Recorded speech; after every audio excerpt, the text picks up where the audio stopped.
Neysara, you're from India, and we are both from the same country. And hi, Yvo from Amsterdam, my dear friend, and you're from TransAmsterdam organization. And I'm from Sahodari Foundation of India, which works for the social, political, economic empowerment of the trans community in India. And we all of us, you from Transgender India and you from TransAmsterdam and I from Sahodari Foundation, we all work towards the same goal. That is equality, respect, and rights for the trans and non-gender, non-binary, gender non-binary community, of course. For me, this is the first time I come to Amsterdam, and when I look at, I've met LGBT people here in the past few days, and the way they are respected by the public and the way they express themselves is so beautiful. It's a freedom land, and this is what we also want in India to be. My question to you, Yvo, is that how was this freedom possible in Netherlands? Because we had very good allies, also in the politics, in the government, but also the community themselves. They become, in the last years, maybe 10 years, 5 years, we grow more. We did our own festivals, the Trans Pride, we started our own organizations. So it was not talking about transgender people, but with, and also with ourselves. Okay. How we can raise money, how we can change policy, how we can talk to the political, the government, and so they helped us also. So we have a new transgender law. So you don't need surgery before you change your identity. Yeah. So we had, and also now there's also a law to protect transgender people about violence. Okay. Okay. And we have also the police. It's called Pink in Blue.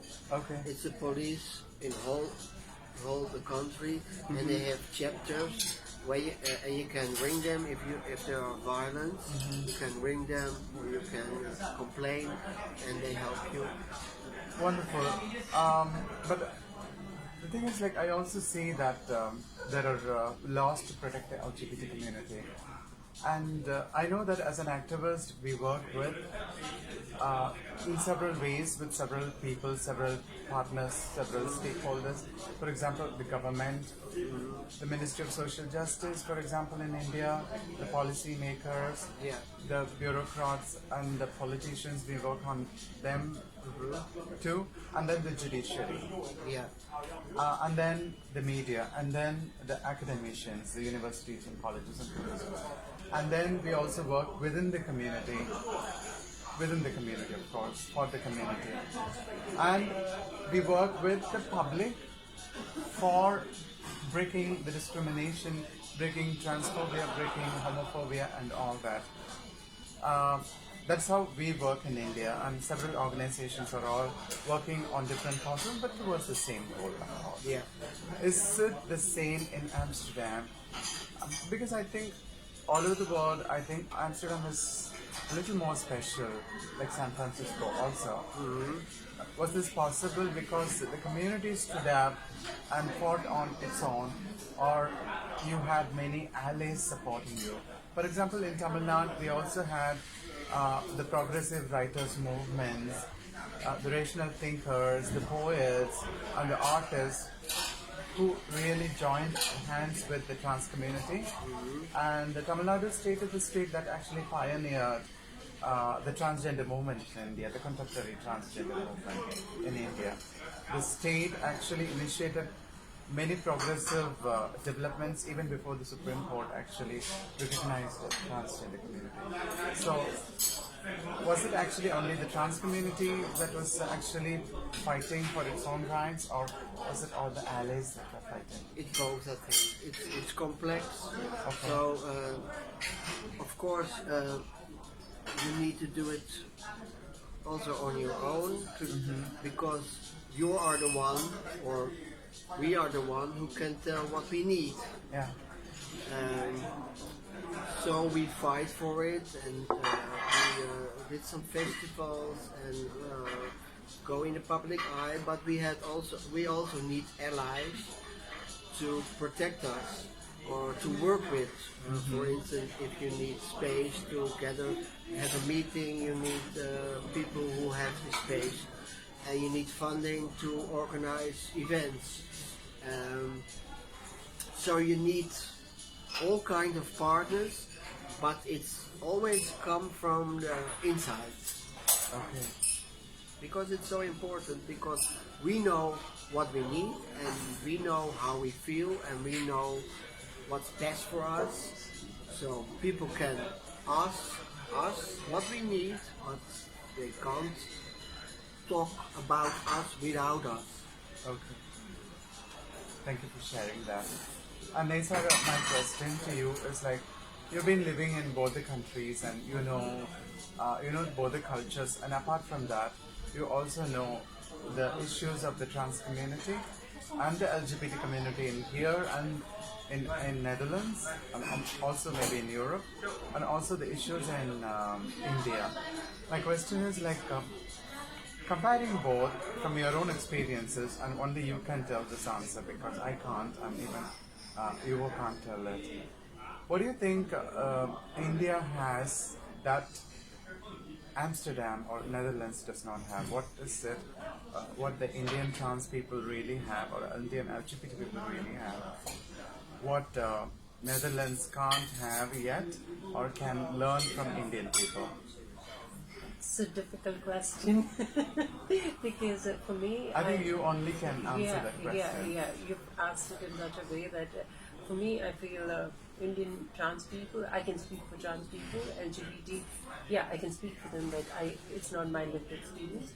So for trans people, I think in India, trans people are really in a very bad situation, and it's only a tiny, minuscule percentage of Indian trans people who even get to live the life they want to live. Yeah. That's like, I am a super minority in my country. Maybe 0.1%, I represent the 0.1% of trans people. So in India, trans people live a really difficult life, and majority, 99% of trans people in India are trafficked. And they are pushed into sex and begging industries. Sometimes they offered a life of slavery in return to in exchange for a transition. The traffickers offered in that. So I think there is this. India has a overall. India has a people in India have a lot of emotional support, but not for trans people. Trans people don't have that emotional support. So I don't know what is that Netherlands can learn from India for trans people, because they're in a pathetic situation. Okay. But my opinion would be that since I have been living with the trans community also, and even though 100% I did not live with the community, I grew up with the trans community right from the age of 12 when I was a child. I know them. So what I feel is that in India, some of the great things about the trans community in India is that we create that relationships within the transgender community. Yes, we have exploitations and trafficking and threatening and even violence within the trans community. But apart from that, when you look at the sweetest part of it, the strong point, the strength of the trans community in India, I think it is the bonding between the community. Of course, there is all this fight, threatening and all that, but also there are so many people where they are bonded as mother and daughter and sister and grandsister and all that. So for example, I am a born Hindu, but my guru is a Muslim. She is a Muslim, but religion does not come in between us at all. And she never threatened me or she never pushed me into sex work or trafficking. But as you said, it is very rare. We are the 0.1%. Yeah, of 0.1% of Yeah. the community. And also, I had family acceptance and I grew up in a very normal environment.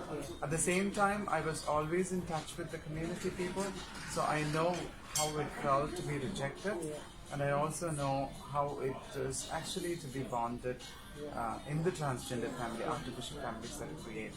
So I've seen around the world, everywhere. I mean, in a few countries like Canada,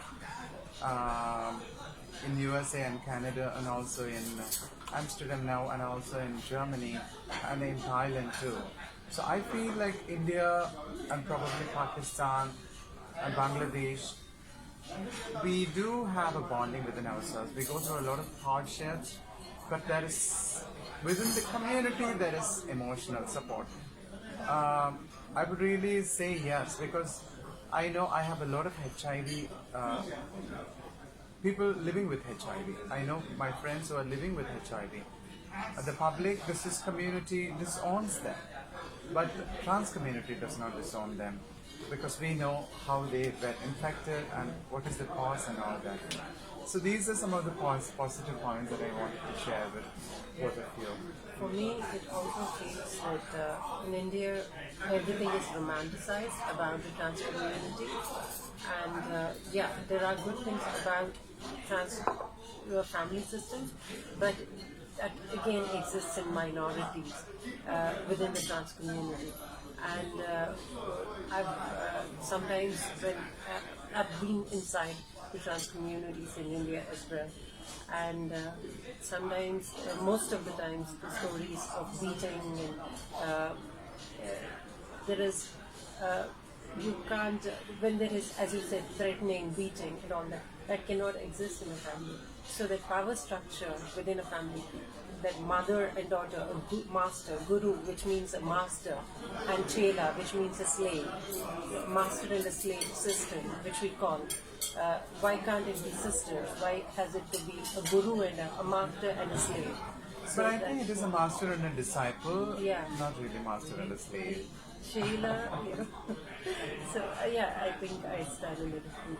Okay. Yeah, we have differences of opinion on that. Yes, we romanticize a lot of things, I accept it. But at the same time, I would insist that not everything is dark and, not everything is dark and negative and all that. Yes, I really agree that you stand for the majority of the people who are really going through a lot of suffering, threatening, and all that. I really appreciate it and I respect it. But at the same time, I wouldn't 100% blame, because out there in the public, we are being raped by the majority, the cisgendered men, the rowdies, the thugs, the police, and all that. That doesn't mean that we can actually get beaten in our own community. I accept that too. The only solution to all our problems around the world for the trans community, majorly, could be that family support is so important. That's true. Family support, family acceptance is important. If trans people in India and in Pakistan and in Bangladesh are all begging, doing sex work today, I think because our family is rejected and we never had the opportunity to go to schools or colleges, and that is why we depend on others. We go for begging and sex work. My family accepted me, and your family partially accepted you too. And I wish and I work for, and I think that our focus as Indians should be more on our families accepting us, because Indian families are like very strong, very, very strong as a family system. If families start accepting us, things will definitely change, because moral support is so important than any other support, because it will change everything. That is what I believe in. How do you say, do you I agree think, with that? yeah, I agree with it, but there is also another point, Yeah. education, and not only for the trans community, but also especially for allies and the society. Yeah. Last year I had a conversation with my teacher, my guru, my Buddhist teacher, Rinko Turku, and I had an interview with him. Sometimes he's coming to the Netherlands,